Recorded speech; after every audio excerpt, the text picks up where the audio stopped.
Ships today survive Arctic ice, cross oceans at record speeds, and even rely on renewable systems to cut fuel costs. But at the Cape of Good Hope, technology still collides with limits geography refuses to move. Insurance and war risk surcharges, combined with the real chance of severe storm damage, make it one of the most expensive alternative routes. And under normal conditions, choosing the Suez Canal instead saves about 3,700 miles of sailing. We'll show the mix of weather, geopolitics, and economics that keeps most ships away. Sailors once explained these dangers through legends. The ghost of the Flying Dutchman still haunts 2025. The ghost of the Flying Dutchman still lingers in 2025, not as a specter on the horizon, but as a reminder of how treacherous the Cape of Good Hope continues to be. For sailors centuries ago, this story of a cursed captain condemned to sail forever was less about fantasy and more about survival. It gave shape to the dangers they faced when ships vanished without explanation in sudden storms, and it personified the sense of doom that clung to the southern tip of Africa. The myth endured because, in the absence of forecasts and instruments, sailors needed a narrative to make sense of seas that seemed determined to swallow them whole. Today, there's no need for superstition to explain what makes the Cape so brutal. The Southern Ocean here lies within the Roaring Forties, where prevailing winds howl through latitudes unbroken by large landmasses. At the same time, currents from the Atlantic and Indian Oceans converge, creating unpredictable swells and violent cross seas. This unique geography acts like a natural machine for generating storms. Meteorologists can predict when pressure systems will intensify, but even with modern tools, ships in these waters still encounter conditions that push the limits of engineering and seamanship alike. Satellite and ship data show waves in the region can exceed about 14 meters, or roughly 46 feet, during extreme conditions.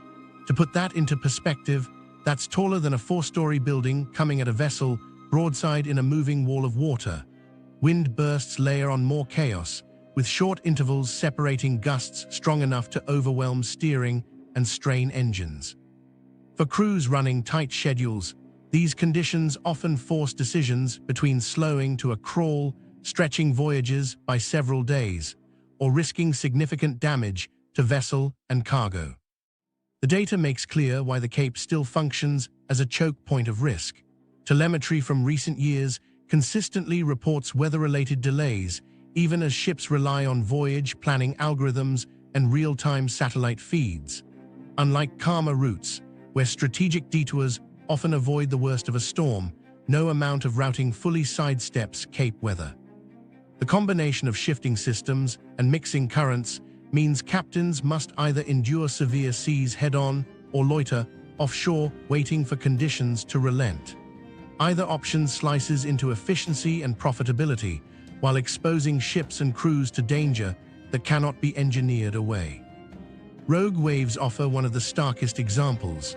These rare but devastating walls of water rise unpredictably, and the Cape ranks among the global hotspots where they are most often recorded. Container stacks have been smashed or swept overboard by their force, producing losses measured in millions. To the officers on watch, it is a moment that feels almost indistinguishable from the legends, a sudden, overwhelming reminder of nature's indifference in the same waters that inspired centuries of ghost stories.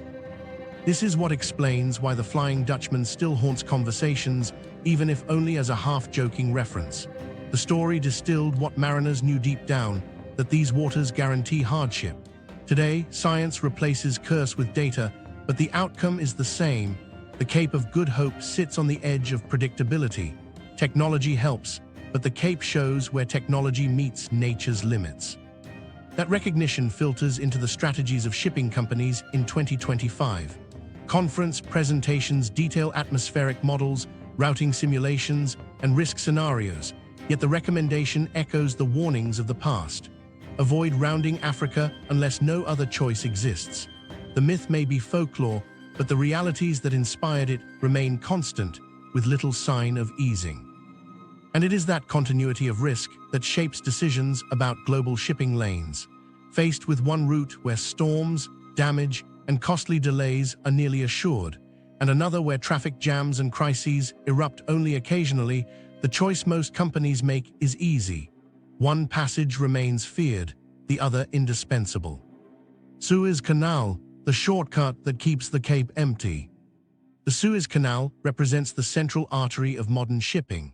In 2025, it still carries between 50 and 60 vessels each day across its 120-mile span, funneling roughly 10 to 12% of the world's trade, everything from oil and manufactured goods to grain and raw materials. That efficiency is what allows Europe, Asia routes to avoid an extra 3,700 miles around Africa. For global operators balancing costs, schedules, and carbon restrictions, the canal is irreplaceable. Those savings translate into something greater than convenience. Each passage trims fuel requirements, lowers crew costs, and helps fleets meet emissions regulations that longer voyages through the Cape would inevitably breach. Anchoring strategies around Suez allows companies to move vast amounts of cargo while keeping routes lean and competitive. It's no exaggeration to say that without Suez, modern just-in-time supply chains would falter under pressure. But dependence carries its own fragility. In 2021, when the container giant Ever Given ran aground diagonally inside the channel and remained stuck for nearly a week, world trade shuddered to a halt. A single obstruction left billions in cargo idling at sea, disrupted supply chains across multiple continents, and required extensive salvage work before vessels could move again. The incident underlined how even one miscalculation in such a narrow corridor can ricochet through the global economy. And yet the response to that disruption highlighted a contrasting reality. Once the canal reopened, traffic returned almost immediately to prior levels. After insurance adjustments and short-lived cost spikes, operators continued to prefer Suez. The preference is simple to explain. A blockade at Suez happens rarely and ends within days, but taking the Cape adds thousands of miles and weeks of sailing every time. Businesses would rather occasionally grapple with stoppages than guarantee delays on every voyage. The numbers from 2025 show this calculus in action. Shipping manifests confirm that Egypt remains the most instructed waypoint for fleet managers crafting long-haul schedules. Investments back this up. Dredging projects expanded draft clearance for larger vessels, while digital traffic systems were introduced to reduce collision hazards. Though the canal's narrowness ensures that risks remain, companies weigh probability. A costly incident every few years is still easier to accept than the certainty of higher expenses on every passage past Africa. Economics offer another layer of clarity. Rounding the Cape burns thousands of additional tons of fuel for large container ships compared to a voyage through Suez. With carbon pricing fully integrated into many national regulations by 2025, operators know that every extra mile multiplies financial penalties. Across entire fleets, the difference is measured not just in billions of dollars annually, but in lost competitiveness for firms unable to keep pace with more efficient rivals. A single canal keeps those penalties at bay. There is also the labor dimension. Crew rotation schedules and safety standards hinge on predictable voyage durations. Longer journeys increase fatigue risk, put pressure on mandatory rest cycles, and complicate labor negotiations with unions. A canal that reduces time at sea is not solely about profit margins. It also helps ensure ships arrive safely with rested crews. Extending voyages by 2 weeks undercuts both safety margins and contract compliance. Political stability enters the equation as well. Egypt's government remains under strong international pressure to safeguard operations, meaning patrols and reinforcements keep disruptions relatively rare. Meanwhile, the Cape offers neither protection nor predictability, only the inevitability of storms and route inefficiency. From a commercial standpoint, one corridor, though vulnerable, is actively maintained, while the other is dictated by raw geography and weather systems that no intervention can tame. The lessons from past disruptions clarified these distinctions further. Executives studied the Ever Given's grounding not to abandon Suez, but to assess contingency frameworks. They refined port redirection policies, built regional buffer spaces in supply schedules, and invested in capacity elsewhere. At no point did they shift preference toward Africa as a standing route.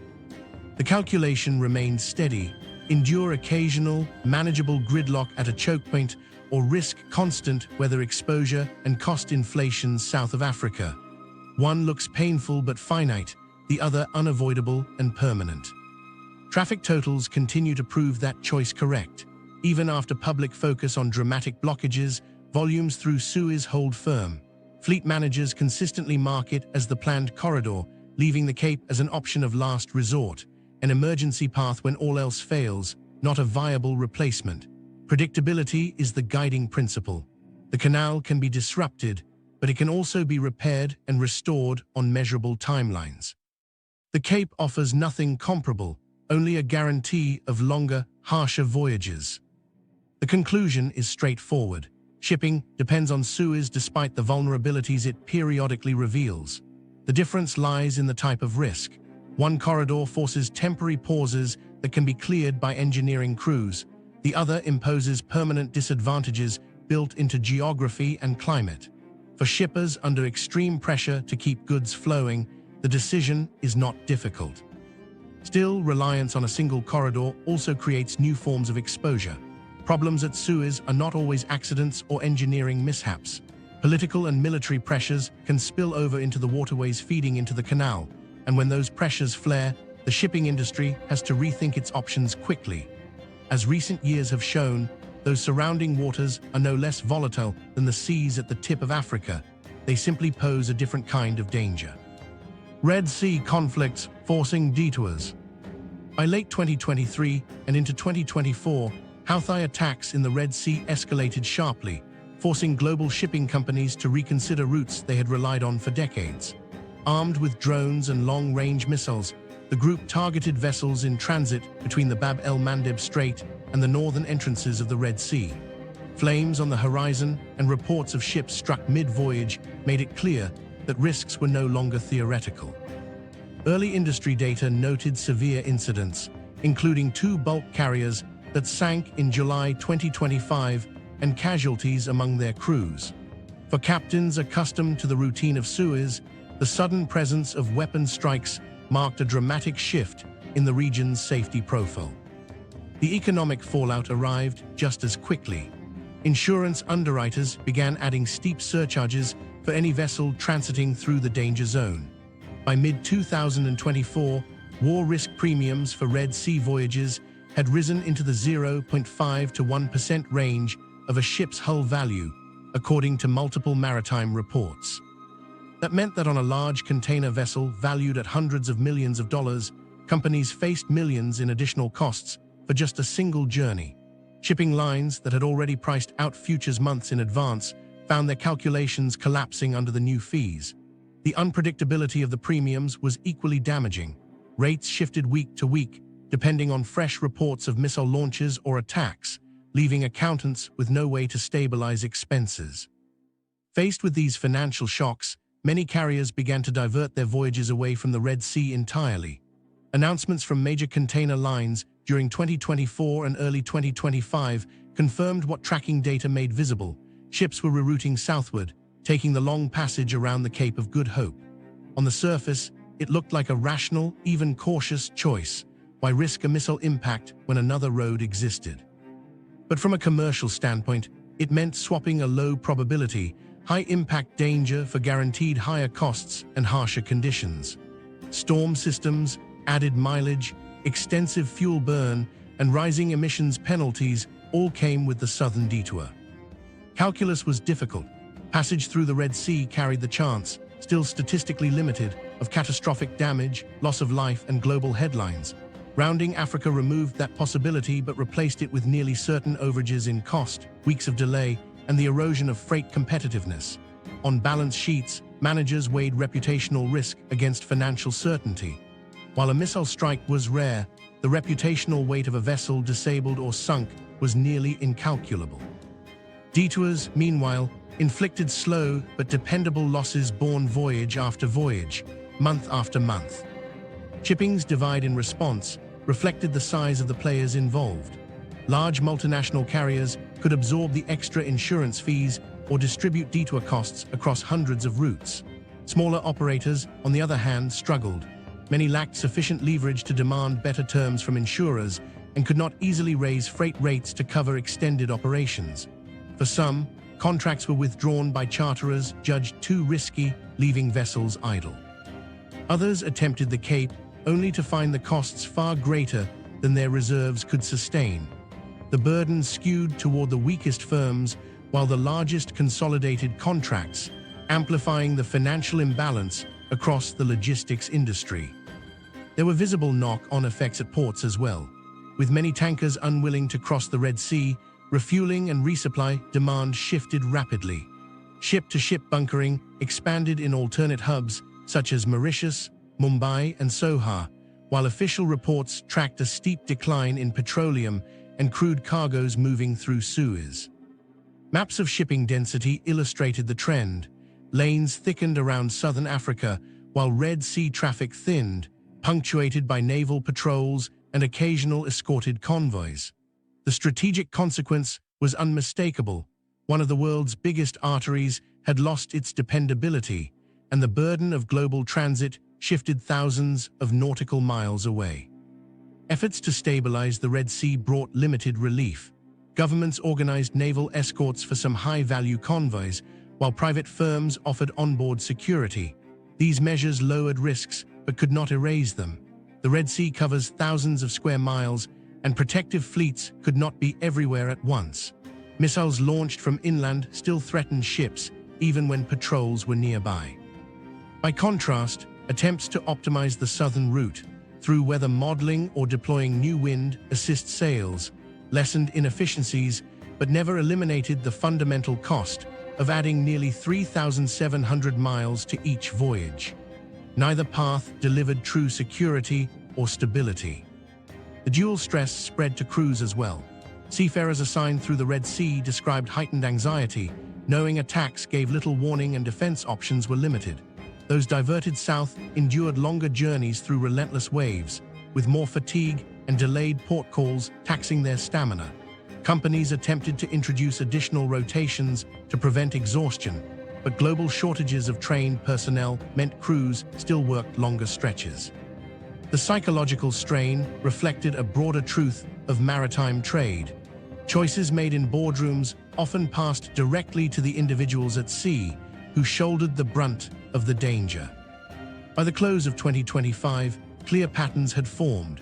Traffic swerved back into the Red Sea when stretches of calm prevailed, only to flow southward again after renewed attacks. Right-sizing costs meant toggling between insurance surcharges in one corridor and fuel bills in the other. For shipping executives, the year became a constant balancing act that undermined any sense of reliable planning. Global trade resembled a pendulum, swinging sharply between two options, with no secure equilibrium point in sight. This left the Cape of Good Hope cast in a role it has played repeatedly throughout history, not the route of choice, but the reluctant backup when doors elsewhere close. Each diversion underscored its reputation as a road of last resort, unavoidable in emergencies, but carrying heavy costs of its own. Storms, fuel strain, and emissions fees built into every transit exacted a toll as real as any war risk surcharge. The world's fleets could sidestep missiles in the north only by enduring the ocean's punishment in the south. And while violence explained why so many ships turned away from the Red Sea, it only partly accounted for why companies hesitate to commit to the Cape as an alternative. Even when the skies above the Red Sea quiet, the challenge of sailing under Africa remains constant and painfully clear. Distance and time still make the Cape costly. Rounding Africa typically adds about 10 to 14 extra days and roughly 3,700 additional miles to an Asia-Europe voyage. That single statistic shows why the Cape is not just dangerous but costly. Even under calm skies, the added distance shifts every calculation a shipping line must make. The oceans might test a ship with heavy weather, but the arithmetic of time and fuel weighs just as heavily on the decision to avoid the southern route. A large container vessel departing from Shanghai for Rotterdam illustrates the problem. Through the Suez Canal, the trip already requires close to 2 weeks of continuous sailing. Add the Cape, and the voyage stretches nearly another 2 full weeks. That expansion multiplies operating costs across every line item. Modern vessels burn thousands of tons of bunker fuel, even with efficient engines. On longer routes, the cumulative consumption rises dramatically. Industry reporting during 2024 noted that diversions from the Red Sea pushed global demand for bunker fuel up by as much as 200,000 barrels per day, underscoring just how costly the detour is. Fuel is only one part of the ledger. Longer passages also mean crews remain at sea well beyond planned contract schedules. International labor rules mandate rest hours and require rotation after specified limits, so ship owners must either pay extended wages or bring in replacement teams. Emissions reporting creates another layer of penalty. The extra miles translate into thousands of additional tons of carbon, and by 2025, many markets impose charges or require companies to purchase offsets for those excess emissions. The cost structure is therefore threefold and unavoidable: more burning of fuel, more pay for labor, and higher emissions penalties. Together, they form the decisive arithmetic that makes the Cape unattractive even before weather factors are added. Attempts to soften the blow through new technology can only do so much. Trials of wind assist sails, oversized kites, and hybrid propulsion systems have produced fuel savings in the 5 to 10% range. That margin matters in controlled tests, but the Cape's penalty is measured in thousands of miles and weeks of lost time. No experimental retrofit replaces what distance takes away. At best, these innovations cushion the financial hit. They cannot remove the fundamental disadvantage of a longer route.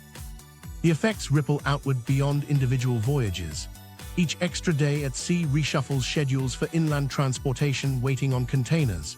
Trucks, trains, and warehouses rely on predictable arrivals. Delays at sea quickly cascade into late deliveries on land, contract penalties, and shortages for retailers. On a global scale, these disruptions spread into manufacturing and consumer markets, undermining entire supply chains. A ship tied up for 28 days instead of 18 doesn't just cost more in direct expenses, it interrupts the rhythm on which trade depends. Opportunity costs magnify the pressure. When a vessel spends 2 extra weeks completing one assignment, it cannot be used for another. Shipping companies may respond by chartering or purchasing additional vessels to meet demand, but those options are financially significant. A new container vessel costs hundreds of millions, and charter rates remained high in 2024 and 2025. Each detour around Africa effectively shrinks global capacity by reducing the number of trips a finite fleet can complete in a year. That diminished flexibility is particularly damaging when demand shifts unpredictably. The Cape also highlights a difference between predictable and unpredictable risks. Storms are uncertain, but they don't strike every ship. Insurance offers protection against those losses, and voyages may pass without mishap. Distance, however, imposes a guaranteed cost every single time. Operators know that diverting a fleet south means accepting higher fuel bills, slower schedules, inflated labor costs, and heavier emissions tallies. With Suez, rare blockages or conflicts may cause disruption for days or weeks, but most of the time the shortcut pays off. At the Cape, the losses are reliable and permanent. Companies consistently choose to avoid a route where the penalty is built in. Some observers argue that evolving technology will eventually level the playing field. Automation might reduce crew costs, advanced engines could extend efficiency, and alternative fuels may mitigate carbon penalties.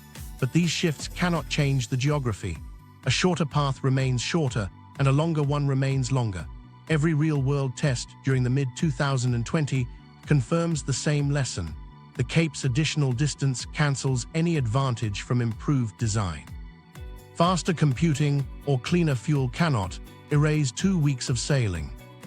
For consumers, these calculations do not remain abstract. The extra costs of detours filter directly into the price of goods.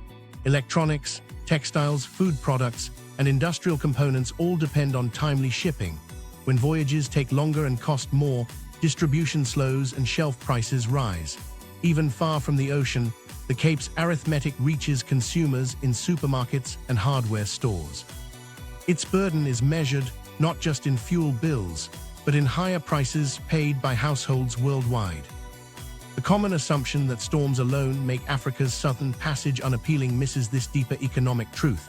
Meteorological risks are serious, but distance and time are immovable. Ships may be built stronger, forecasts may grow sharper, and sails may capture renewable energy, but nothing reduces the voyage by 3,700 miles. That fact defines balance sheets more than any weather system.